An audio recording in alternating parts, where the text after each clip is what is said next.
Kita harus berbahagia menjadi orang Melayu. Karena menjadi Melayu adalah menjadi bagian dari kontribusi yang besar bagi bangsa ini.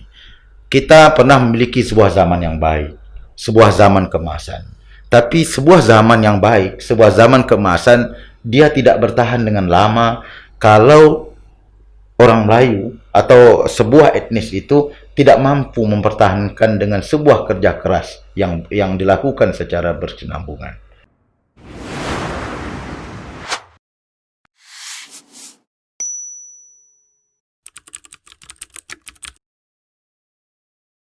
Assalamualaikum warahmatullahi wabarakatuh. Hai, bersama saya di sini. Welcome back to Podcast Corner. Ngobrol asik, nggak perlu panik. Well, seperti biasa bagi teman-teman yang baru bergabung, silakan tekan tombol subscribe, nyalakan lonceng notifikasi, like dan share jika menurut Anda ini bermanfaat. Submit your comment on the below if you have any question, suggestion and idea. Selamat menonton, let's check it out.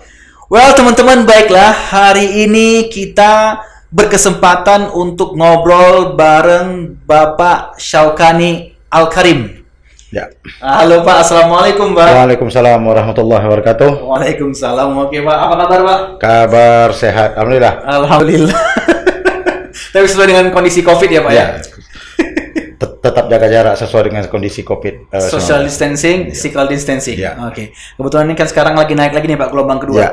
Nah, jadi guys, for information guys, nah kita sengaja bukan mengundang sih, sebetulnya kita waktunya match tepat dan kita akhirnya podcast bareng Pak Syaukani Al-Karim. Kira-kira Pak, sekarang apa nih Pak kesibukannya Pak? Ya, kita kesibukan tetap seperti biasa sebagai penulis, tetap kita menulis dan melakukan kegiatan-kegiatan yang berhubungan dengan bidang tugas. Bidang tugas ya. Kalau boleh tahu nih Pak, sekarang Bapak nih dengar-dengar kabar, Bapak ini kan seorang seniman ya, seniman dan seorang budayawan ya. Apa nih Pak kira-kira apa namanya isu yang berkaitan dengan yang Bapak lakukan sekarang berkait dengan seniman dan budaya di Riau gitu Pak? Jadi para seniman ini kan adalah orang-orang, khususnya para penulis adalah orang-orang yang mau coba merekam sejarah pada garis depan. Seniman menggunakan semua kondisi, semua peristiwa sebagai bagian dari proses kreatif mereka.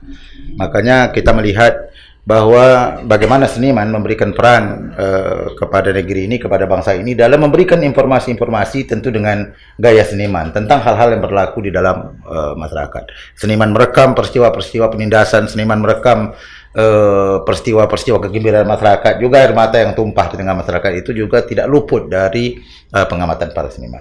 Jadi tapi mohon maaf nih Pak, saya pernah baca, ini juga pernah saya tanyakan ke Ayu Rahma itu ya, yang kemarin sibuk. Jadi Bapak kan juga bagian ini nih, ibaratnya irisan dari bagian dari politisi ya.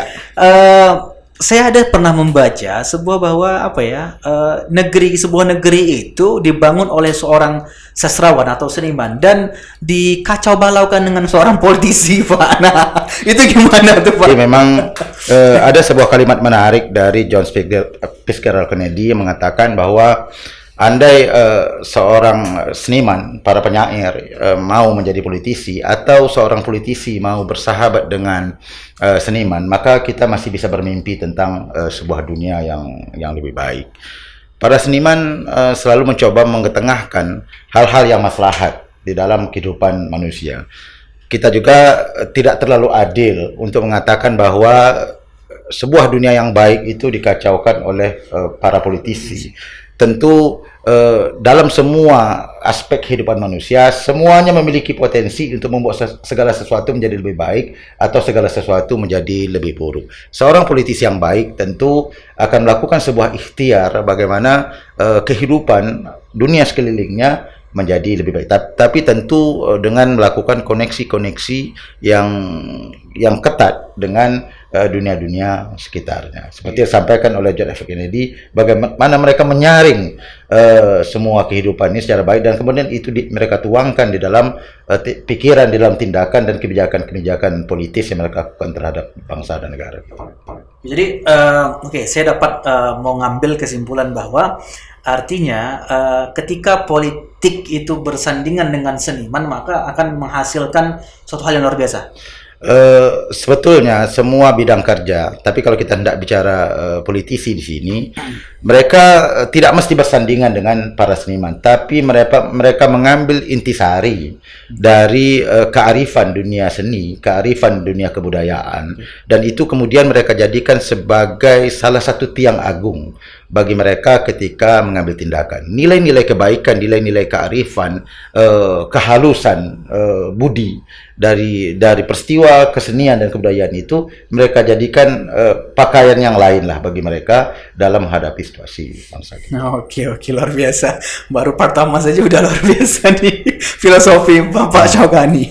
Pak, begini Pak, ada yang saya sebagai seorang milenial dan teman-teman podcast corner dimanapun berada, kita kan orang Melayu ya Pak ya, identik kita Melayu. Tapi hari gini orang Melayu itu apa ya? Kalau saya melihat, tapi ini bukan sebuah statement yang baku, tapi saya mengatakan bahwa hari ini Melayu itu apa ya? Tergerus zaman. Atau mungkin saya yang tidak paham dengan kondisi zaman, tapi setidaknya apa yang saya alami hari ini melihat hal-hal yang seperti itu gitu, sehingga teman-teman milenial gitu ya, sehingga mungkin banyak yang tidak paham apa itu Melayu gitu Pak. Jadi bisa nggak Bapak apa ya dalam perspektif Bapak gitu, bagaimana identitas Melayu hari ini Pak?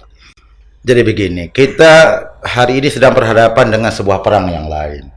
Kalau pada masa lampau bahwa perang itu adalah kontak senjata, maka pada hari ini perang itu adalah perang kebudayaan.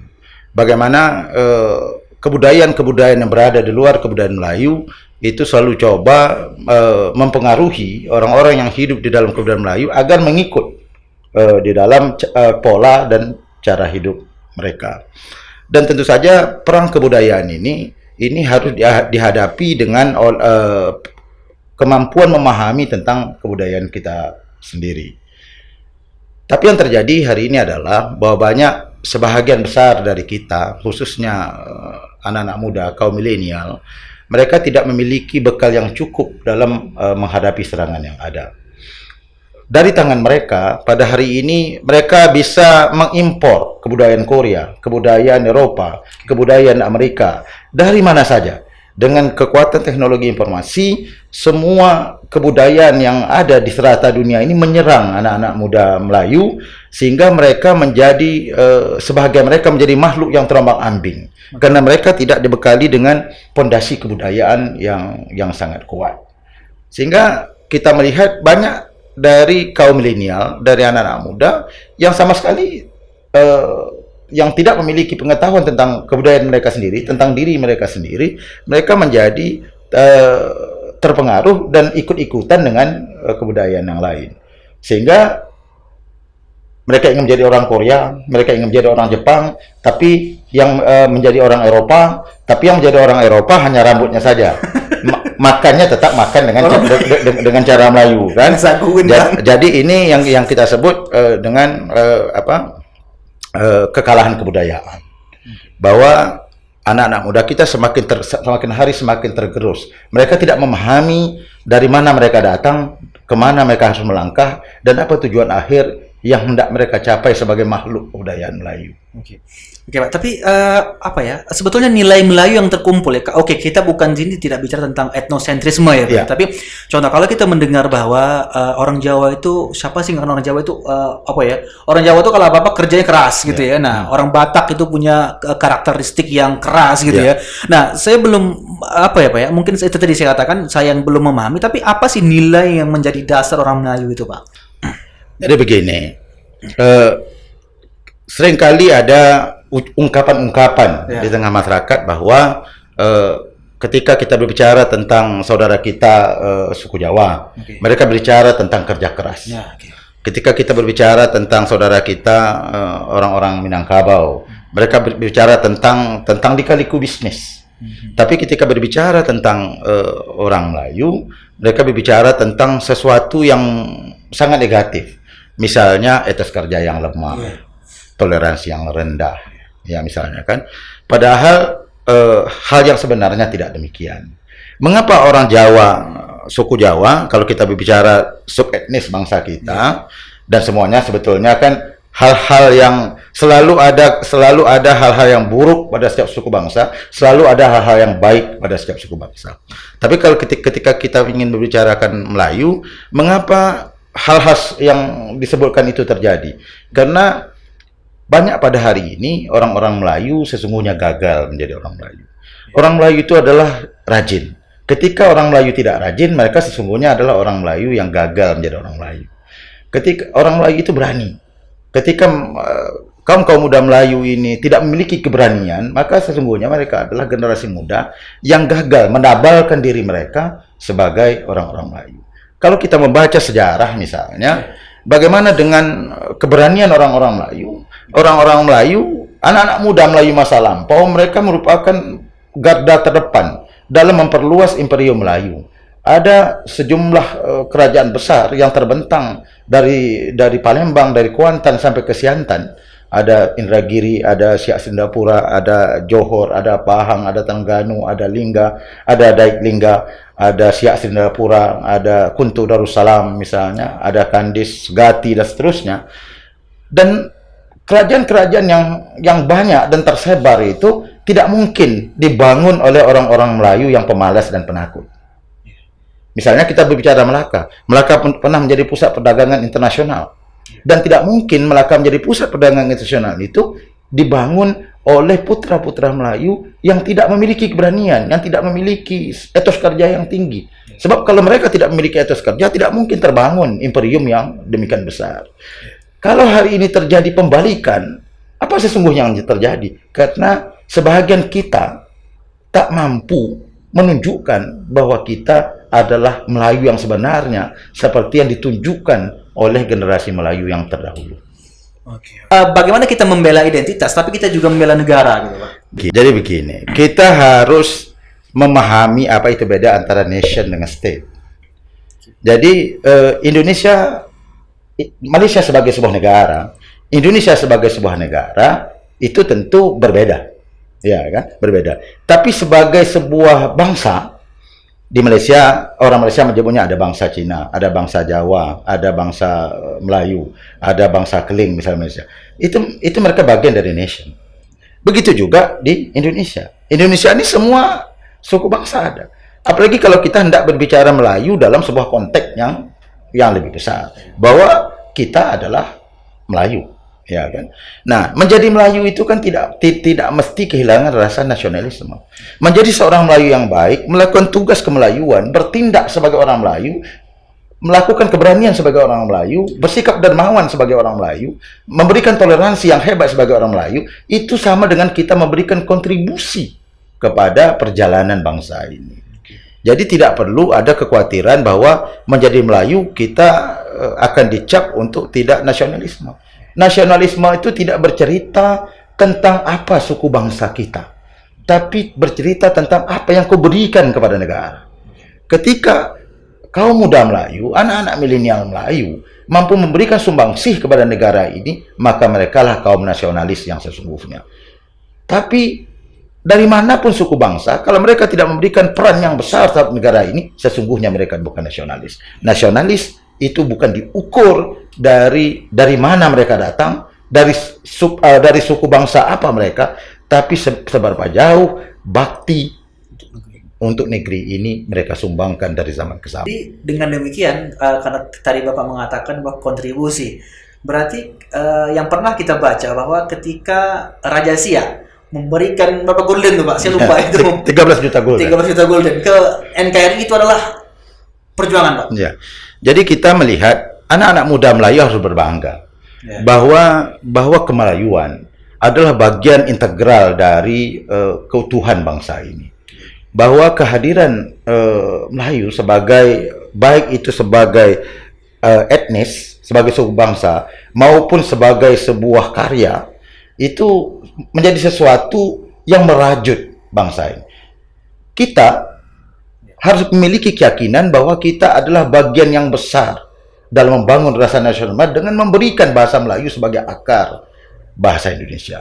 Kalau kita membaca sejarah misalnya seperti yang disampaikan tadi, bahwa bahwa kerajaan Melayu, katakanlah Siak Sindapura, ketika kita menjadi bagian dari bangsa ini, kita juga tidak datang dengan tangan kosong.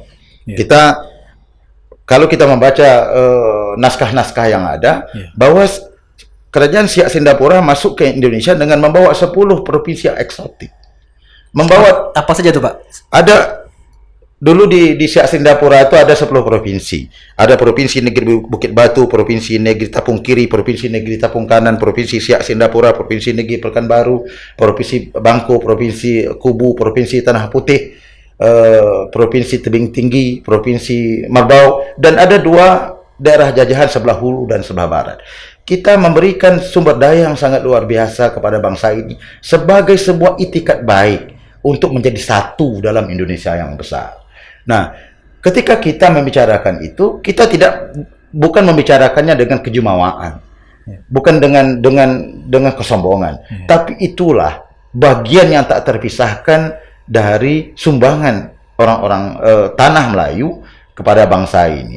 Dan anak-anak muda Melayu harus memahami itu, sehingga mereka mampu membangun rasa nasionalisme yang besar, bahwa mereka adalah hal yang tak terpisahkan dari perjalanan Indonesia sebagai sebuah bangsa maupun sebagai sebuah negara.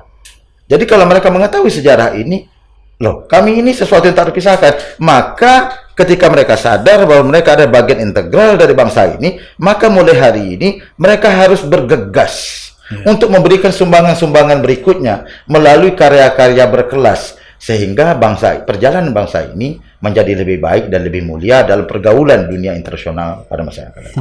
Luar biasa, guys. Ternyata banyak loh orang Melayu itu, awak Melayu ini banyak berkontribusi kepada negara ini gitu. Kalau untuk Riau sendiri, Pak, Bapak secara pribadi apa, Pak, yang sudah Bapak lakukan untuk apa ya, dari segi seniman kabudaya Melayu gitu, Pak? Mungkin boleh kita tahu lah, Pak. Jadi saya sejak awal tahun 90-an menulis puisi, menulis cerpen, menulis esai, dan melakukan kegiatan-kegiatan kesenian yang dimulai dari keinginan untuk mengangkat khazanah Melayu ke tengah-tengah publik. Dan saya merekam semua peristiwa, semua kejadian yang berlangsung di Riau dan menjelaskan dengan bahasa yang sastrawi. Tahun 1999 saya menerbitkan buku yang pertama, buku Hikayat Perjalanan Lumpur, buku puisi, buku yang memotret berbagai sisi kehidupan orang-orang Riau. Saya bercerita tentang bagaimana suku Akit, Retas, Bonai, Talamama itu menjadi bagian yang termarginalkan oleh proses modernisasi, dan itu kita tuangkan di dalam bentuk puisi. Kita bercerita tentang hal-hal, saya juga menulis tentang Bengkalis misalnya. Pada tahun 2001 atau 2002 saya juga menulis bersama Riza Pahlepi, menulis buku tentang tapak-tapak sejarah yang ada di Bengkalis. Karena Bengkalis ini sebetulnya sebuah kawasan yang ikut andil, yang berada di dalam yang menjadi bagian di dalam gemuruh sejarah, baik gemuruh sejarah Indonesia maupun gemuruh sejarah kawasan-kawasan Melayu di Semenanjung. Kan gemuruh sejarah di Indonesia. Apa kontribusi kita, Pak? Nah, ini harus kita paham juga nih. Jadi Bengkalis ini tentu memberikan kontribusi yang sangat luar biasa. Kalau kita membaca perjalanan sejarah misalnya, kawasan Bengkalis yang hari ini telah terpecah menjadi sejumlah kabupaten yang dulunya berada di bawah kerajaan Siak Sindapura. Misalnya kita menyumbang minyak yang banyak. Nah, menyumbang minyak. Misalnya dari Blok Kangguru, Blok Paning dan Blok Dumai pada masa lampau, kita menyumbang hampir 900.000 sampai 1 juta barel per hari. Nah, jadi kemudian belum lagi kita menyumbang ikan.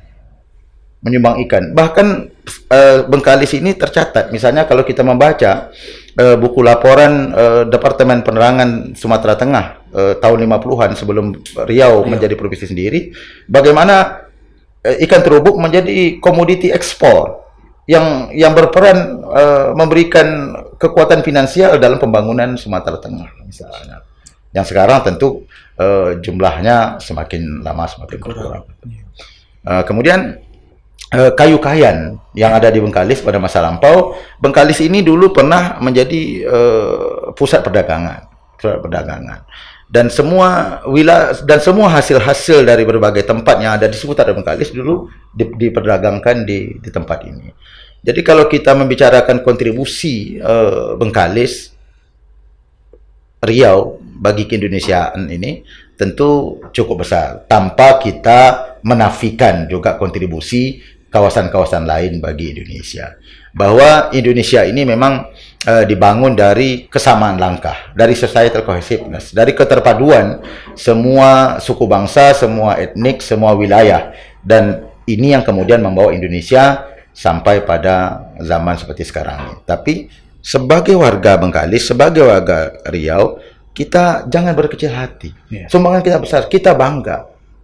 Harusnya kaum milenial memahami itu dan kemudian terus melakukan ikhtiar, apalagi yang bisa kita berikan kepada bangsa ini, apalagi yang bisa kita berikan kepada negara ini, sehingga Bengkalis dan Riau selalu menjadi halaman-halaman emas di dalam buku sejarah Indonesia. Oke, menarik memang ya teman-teman, menarik sekali memang kontribusi kita orang yang banyak sekali memang. Cuma begini Pak, dalam dunia yang sekarang ya, yang hari ini gitu, kita tidak bisa menafikan. Oke, kita balik lagi ke dalam politik gitu ya. Terkadang kita kalah di dalam keputusan strategis politik begitu di Jakarta gitu. Jadi artinya kita kita melihat ini secara gamblang saja gitu. Apa yang menjadi permasalahan Pak? Apakah kita orang Melayu Riau ini kalau orang Jawa itu legowo aja? Toh kontribusi kita untuk Indonesia besar loh Pak. Minyak kita berapa gitu. Nah, ini bukan menafikan kita untuk menjadi tidak nasional, tapi ini kira-kira tanggapan Bapak bagaimana? Kalau kita membicarakan soal daya tawar, soal bargaining position Riau di tingkat nasional, ini kita tentu saja tidak semata-mata kita berbicara tentang kontribusi yang kita berikan. Kita kadang-kadang melihat bahwa ada daerah-daerah tertentu yang mendapat perhatian yang sangat luar biasa. Tapi mengapa Riau tidak? Ini tentu berkait kelindan berbenang merah dengan kekuatan orang Riau di pusat. Misalnya kita bicara Sumatera Barat saja. Sumatera Barat itu mereka sejak awal proses berdirinya negara ini, mereka sudah memberikan kontribusi yang luar biasa, sehingga proses sebaran kekuatan-kekuatan baik itu secara politik dan secara ekonomi di tingkat nasional mereka sudah demikian kuat. Dan ini seharusnya menjadi iktibar, menjadi pelajaran bagi kita anak-anak muda, khususnya bagi anak-anak muda Melayu dan bagi Riau, bagaimana kemampuan membangun jaringan seperti dilakukan oleh saudara kita di Sumatera Barat, dari Sumatera Utara, ya kan, dari Palembang, dari Sulawesi, itu menjadi pelajaran yang berharga bahwa sesuatu Tuhan tidak menurunkan emas dan perak dari langit. Pusat kekuasaan tidak akan menurunkan sesuatu tanpa kita minta. Kepada Tuhan saja kita berdoa. Ya kan, apalagi kepada negara. Nah, kepada negara tentu ini harus kita jemput. Dan kita jemput itu tentu dengan kesamaan pandangan dan kekuatan politik bersama. Kalau hari ini orang-orang Riau atau anak-anak muda Melayu mulai membangun kekuatan itu dengan belajar dari semua kekuatan-kekuatan yang hari ini sudah makomnya sudah jelas lah, seperti Sumatera Barat, seperti Aceh, dan mereka belajar dari situ dan membangun kekuatan dengan baik. Insya Allah ke depan Riau juga akan menjadi sebuah wilayah, sebuah kekuatan, juga Melayu akan menjadi sebuah kekuatan yang akan diperhitungkan di dalam kancah politik nasional. Tapi yang terjadi adalah bahwa banyak dari peristiwa-peristiwa yang telah berlangsung dalam sejarah itu tidak menjadi iktibar, tidak menjadi pelajaran bagi sebagian orang. Sehingga kita selalu berada dalam posisi yang relatif lebih lemah. Posisi tawarnya ke pusat kekuasaan jika dibandingkan dengan daerah-daerah yang lain. Dan tentu selalu tidak pernah ada kata terlambat untuk terus berjuang, untuk terus bergerak, membangun kekuatan. Sepanjang kita bergerak dan membangun kekuatan itu dengan kemampuan, dengan kebersamaan, dengan perpaduan bersama. Dan kalau itu dimulai dan terus dilakukan, maka insya Allah akan bisa. Saya hendak memberi contoh. Pada tahun 50-an, ketika orang-orang Riau ingin mendirikan provinsi sendiri misalnya, itu semua komponen masyarakat yang ada di Riau bergerak bersama. tidak peduli dari apapun latar belakang suku bangsanya. Tapi ketika mereka merasa orang Riau, mereka bergerak bersama, yang memiliki kekuatan di parlemen bergerak di parlemen, yang memiliki kekuatan di struktur pemerintahan mereka bergerak di struktur pemerintahan, dan masyarakat yang berada di lapisan bawah ikut memberikan dukungan, kekompakan, dan kemudian memberikan doa-doa. Ada yang berjuang sesuai dengan bidangnya masing-masing, ditambah dengan doa, dengan kekompakan dan doa-doanya dilambungkan dari setiap rumah yang ada di Riau pada waktu itu, maka itu kemudian membawa Riau kepada provinsi sendiri pada tahun 1957.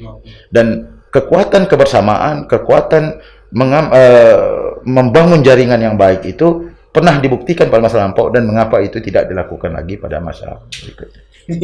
Tapi Pak, nilai apa yang waktu itu ada, Pak? Yang hari ini kita hilang gitu, Pak. Nilai apa sebetulnya sehingga kita hari ini terperosok gitu ya? Mungkin apa ya? Kita pun teman-teman milenial ya, mungkin teman-teman yang dimanapun sobat corner dimanapun berada, ini juga menjadi pertanyaan begitu, Pak. Jadi terkadang kita apa ya? Kita sendiri, saya mungkin anak muda gitu kan. Kadang kita daya apa ya? Kalau saya menilainya daya saing kita lemah gitu, Pak. Ya. Saya nggak tahu apakah minimnya informasi, apakah memang kita secara dari sananya dayanya. Kira-kira apa yang hilang hari ini, Pak, sebetulnya dari orang Melayu dan dari anak muda Melayu? Karena anak muda nanti yang akan meneruskan negeri ini gitu.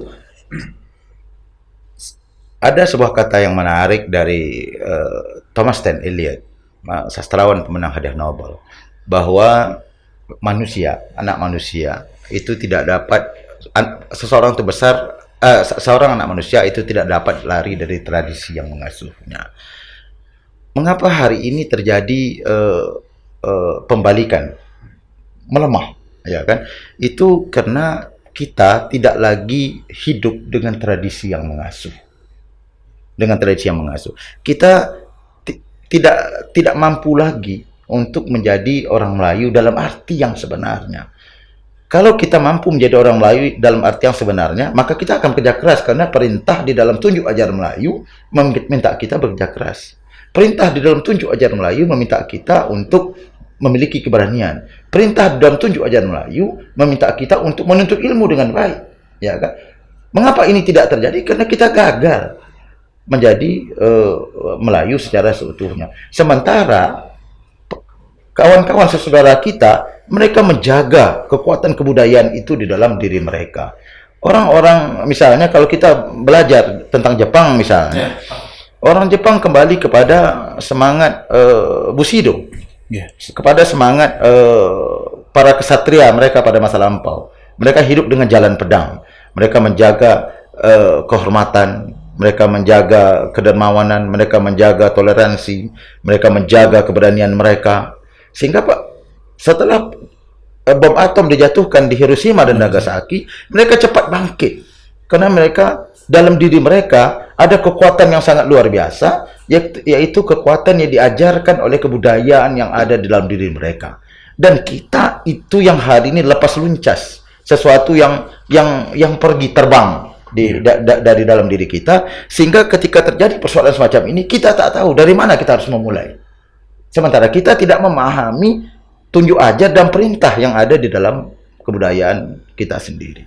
Sehingga kita selalu gamang, kita menjadi makhluk yang selalu gamang dalam menghadapi persoalan. Tapi ketika kita memiliki bekal yang cukup, kita tentu tidak gamang. Makanya tugas pertama dari setiap makhluk kebudayaan adalah mengenal dirinya sendiri. Siapa aku, dari mana aku datang, kemana aku melangkah. Kalau orang yang bisa mengenal dirinya, bukan hanya dia berhasil mencapai kemajuan, tapi kalau kita ingat kata Raja Ali Haji di dalam Gurindam 12, barang siapa mengenal diri akan sampai mengenal Tuhan yang bahari. Jangankan hanya untuk mendapat sesuatu, sampai kepada mengenal Tuhan yang bahari pun kita mampu. Tapi mengenal diri, kita harus tahu kita adalah orang Melayu. Orang-orang Batak misalnya, mereka tahu mereka orang Batak, dan tunjuk dan kearifan Batak mengajarkan kami begini, dan mereka lakukan. Orang-orang Minangkabau tahu mereka orang Minangkabau, dan tunjuk dan kearifan Minangkabau mengajarkan mereka begini, dan mereka lakukan, mereka berhasil. Tapi kita tidak melakukan perintah dari kearifan kebudayaan di dalam kehidupan kita sehari-hari, maka kita menjadi makhluk yang mengawang-awang, tidak berpucuk ke atas, tidak berakar ke bawah. ingin jadi Korea tak jadi Melayu pun dah tinggal, ya kan? Jadi inilah persoalannya. Jadi rambut sajalah yang putih-putih, makan tetaplah makan lempeng kan? Jadi inilah persoalan generasi kita hari ini. Yakin tidak Jadi, dengan kondisi kita seperti ini, dengan kondisi Riau seperti ini, yakin tak Bapak? Jadi semua orang memiliki mimpi untuk bangkit. Yeah. Jadi kebangkitan itu kita yakin bahwa akan ada kebangkitan, tapi kebangkitan tidak datang dengan sendirinya.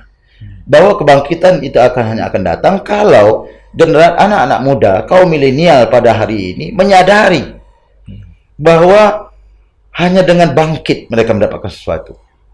Kebangkitan itu dimulai dari kata bangkit.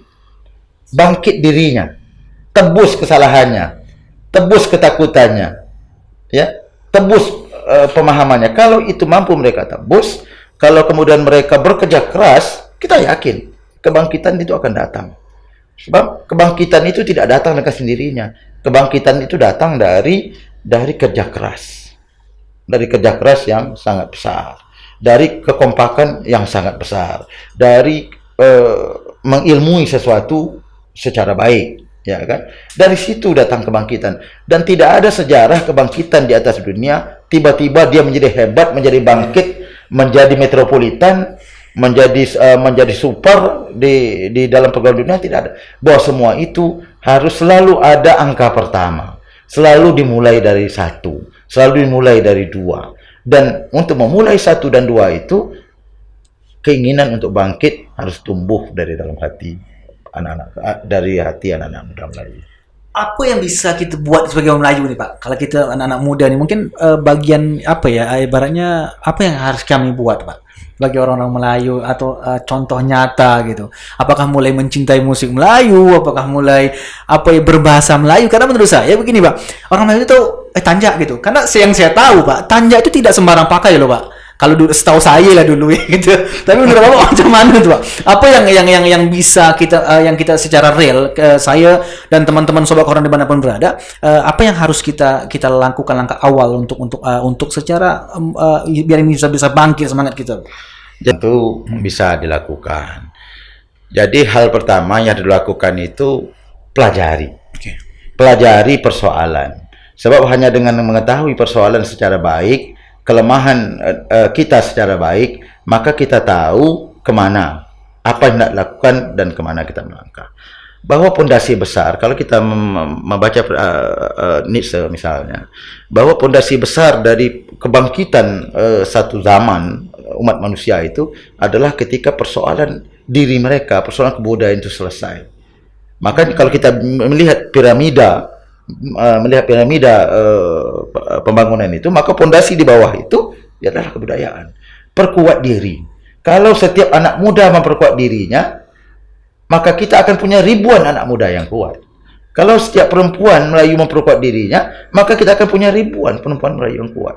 Kalau setiap keluarga Melayu memperkuat ekonominya, maka kita akan punya ribuan keluarga yang kuat. Dan itu dimulai dari hal-hal terkecil. Kita jangan terjebak kepada ingin melakukan hal-hal yang besar. Sebab tak ada hal yang besar kalau tidak kita mulai dari hal yang kecil. Kalau kita misalnya bicara tentang hal-hal yang terjadi hari ini, kita kan sering, apakah harus menjadi Melayu itu menyukai musik Melayu? Ya. Apakah menjadi Melayu itu membawa tanjak? Saya hendak bedakan dua hal. Pertama, ada Melayu esensial. Melayu, dan kedua ada Melayu artifisial. Kadang-kadang kan kita menganggap bahwa dengan memakai baju kurung dan berkain sampin, urusan jadi Melayu sudah selesai. Asal dah pakai baju kurung, sanggam dengan kainnya, pakai tanjak, seolah-olah dah Melayu lah itu. Itu namanya Melayu kulit. Bukan itu tidak penting, itu penting dalam menjaga hazanah kemelayuan. Itu penting. Tapi yang paling penting adalah Melayu dalam. Perkuat. Kalau orang Melayu kan, kalau kita bicara Melayu pasca Melaka, maka kita bicara Melayu dengan identifikasi, dengan identitas keislaman. Maka hal yang paling penting adalah perkuat di sini. Perkuat di sini. Ya kan? Perkuat hati, perkuat pemikiran, dan perkuat ikhtiar. Menjadi Melayu itu bukan soal bagaimana cara bertanjak. Kalau Kalau hal-hal yang sifatnya dalaman itu selesai, urusan bertanjak itu mudah. Ya kan? Tapi kalau urusan yang vital itu tidak selesai, kemampuan tidak ada, ekonomi tak kuat, ya kan? Pendidikan lemah, orang di kota, kita di pinggir-pinggir, tak mampu kita berbicara tentang hal yang lain, tentang tanjak, tentang mengembangkan musik Melayu, tak mampu, karena hal-hal yang utama itu belum selesai. Makanya yang kita kejar itu adalah bagaimana anak-anak muda Melayu itu membangun dirinya, menjadi Melayu secara esensi. Menjadi Melayu secara esensi itu, di samping dia memiliki ketaatan kepada Tuhan, jaga muru'ah, kita menyebutnya sebagai marwah, ya kan? Menjaga toleransi, menjadi ini sebagai yang kita sebut sebagai jalan Melayu. Jadi kalau itu semua terjaga, maka hal-hal yang mudah. Tak usah kita pertengkarkan soal tanjak. Artinya, siapapun ingin memakai tanjak, kita biarkan saja dulu sebagai bagian dari pengenalan. Ketika mereka sudah tahu, kemudian baru kita berikan pemahaman. Yang ini sebaiknya begini. Ya kan, yang ini sebaiknya begini, yang ini sebaiknya begini. Tapi sebagai proses pengenalan biarkan saja. Maksudnya guys, clickbaitnya Melayu itu bukan soal bertanjak ya Pak, tapi perdalam dulu tuh. Oke, ini Pak, sebelum kita akhiri, menurut saya banyak hal yang bisa kita gali lagi. Tapi saya mau lah Pak, pesan Bapak untuk teman-teman Sobat Corner dimanapun berada, terkait tentang kita sebagai orang Melayu, Pak. Silakan. Baik, ingin menyampaikan kepada sahabat-sahabat yang hari ini menyaksikan bahwa kita harus berbahagia menjadi orang Melayu. Karena menjadi Melayu adalah menjadi bagian dari kontribusi yang besar bagi bangsa ini. Kita pernah memiliki sebuah zaman yang baik, sebuah zaman keemasan. Tapi sebuah zaman yang baik, sebuah zaman keemasan, dia tidak bertahan dengan lama kalau orang Melayu atau sebuah etnis itu tidak mampu mempertahankan dengan sebuah kerja keras yang dilakukan secara berkesinambungan. Maka ke depan anak-anak muda Melayu harus membekali dirinya dengan kemampuan yang baik, dengan kerja keras yang cukup, dan tentu saja dengan tetap menjalankan nilai-nilai tunjuk ajar dan kearifan yang ada di dalam kebudayaan Melayu. Anak-anak muda Melayu harus memahami satu hal, mereka berhadapan dengan sebuah dunia yang keras pada masa yang akan datang. Maka mereka harus melakukan pilihan-pilihan secara baik. Kalau mereka mampu membekali diri, maka mereka seperti akan berjalan di atas bunga. Yang berjalan di atas bunga akan indah dan merona. Tapi yang tidak mampu, maka mereka seperti akan berjalan di atas duri.